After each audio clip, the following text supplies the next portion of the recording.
Aminado man si Angeli na challenging ang fight scenes, pero hindi na ito bago sa kanya.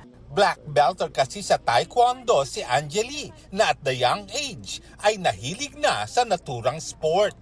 Nag-taekwondo ako nung 11 years old ako, black belter. At thankful ako na pina-taekwondo ako ng dad ko. Magagamit ko naman yung taekwondo skills ko, yung sports ko. Marami sa mga kasama niya sa Black Rider ang nagulat nang malaman niyan.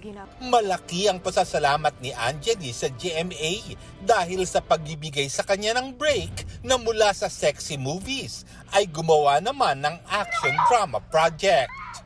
I'm so happy. My heart is very full. I feel blessed and honored na trinast ako ng GMA, ng also Viva na gampanan tong character na to. As much as possible, I want to switch my genre to na kahit saan ako ilagay, kahit sa action, drama, comedy o ano man yan, kaya kong gawin as an artist.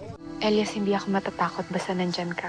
Grateful din siya sa co-star na si Ruru na talagang nakaalalay sa kanya sa trabaho.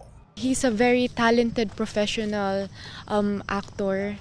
Talagang he'll drive you to be better in scenes. Talagang nakaka-drive siya para mas maging okay ka sa scene.